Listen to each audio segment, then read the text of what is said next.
Назира Ниязакунова Нарын шаарында жайгашкан тигиз цехтеринин бири менен келишим түзүп алган.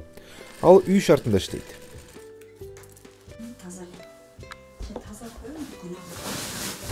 Жумуш иши негизи мындан 17 жыл мурун баштагам. Шаар ичинде иштечүмүн.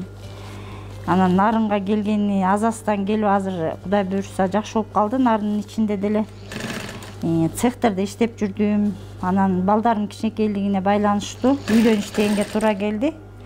Өзүм шаардан 2 машинка алып баштап, ошо боюнча шаардан машинка алдыртып, анан үйдө иштеп калдым. Азыр эми үйүндө иштеген айымдар көп эле болуп атат.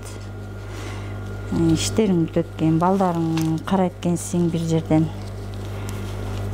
Кудайыма шүгүр, жакшы болуп атат буюрса. Айылдарга тигиз цехтеринин ачылышы элеттеги жумушсуздук маселесин чечүүгө көмөк болуп жаткандай. Анткени Ниязакуновага окшоп үйдө иштеген тикмечилер азыр Нарын облусунун ар бир айылында бар. Мындай жагдай элеттик аялдардын киреше табуу мүмкүнчүлүгүн кеңейтип жаткан экен.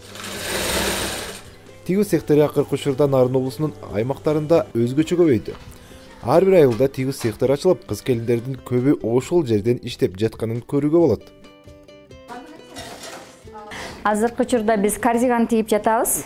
Мындан заказ 700 единица келген. Азыркы учурда 300-ün бүтүп калдык.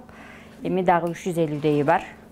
Кундуз Турдубек кызынын Нарын шаарында ачкан тигиз цехинде азыр 18 тикмечи иштейт. Алар бир жумада 2000ге чукул кийим тигүүгө жетишет. Буйрутмалар Бишкек шаарына түшөт. Кийимдер Орусияга экспорттолот. Ошо келечекте өзүбүз Москва менен прямой иштешебиз деген аябай оюбуз бар. Мен да ошо жакшы маркетолог балдар менен дагы сүйлөшүп, аларды ошо пландап берип атышат. Жарнамаңызды көбөйтсөңүз, анан пландарыбыз азыр чоң эле. Эми бардык нерсени ишке ашканда айталы. Турдубек кызы менен келишим түзүп алып, үйлөрүндө өз алдынча иштеген тикмечилер да бар. Цехтин жумушчуларынын алды бир жумада 10 000 сомго чейин айлык алышат. Жаңы үйрөнчүктөрдүн бир апталык маянасы 4-5 000 сомдун тегерегинде. Менде үйрөнчү кыздар аябай көп келди. Бир даже жип эмне экенин билбеген кыздар келди. Жип кандай сапталаарын билбеген, машинканы өмүрү отуруп көрбөгөн кыздар келип. Ошонун баарына терпение керек, баарын тең бирден үйрөтүп, бирден мына бул мындай тигилет деп. Анан Нарында негизи профессионал кыздар аябай аз болчу, азыр Кудайга шүгүр көбөйүп келатат. Биз башында 10 күндүк окуу кылып да окутуп көрдүк. Анда да окуп үйрөнгөн кыздар да болду.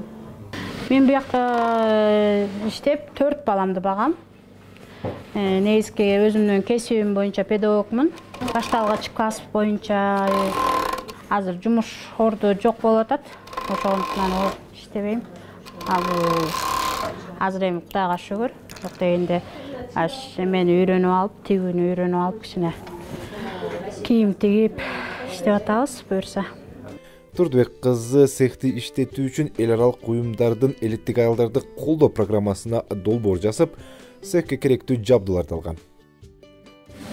Кудай буйрса ушул жаңы жылга чейин 40 кишинин алкагында иштеп иш алып барып баштайбыз деп пландалып атат. Ошол бир айдын ичинде Кудай буйрса чечилип калат. Нарын облусунда жаңы ачылган тигиз цехтеринин так саны жок.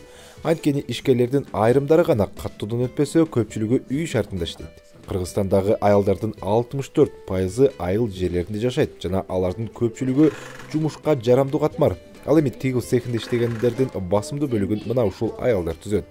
Маалыматка ылайык цехтерде жалпы жонунан 150 000 киши эмгектенери айтылып жүрөт. Кыргызстанда жеңил өнөр жай тармагында 150 ири ишкана бар. Мындан сырткары ыктыярдуу патент менен иштеген дагы 8 000 жекешкер бар. Бирок былтыр пандемия шартында тигиз цехтери олку-солку иштеп, кирешелери бир топко азайгандыгы айтылган. Баягы чоң шаарларда жумушчу күчү жок болуп калды, кыздарчы, швея кыздар.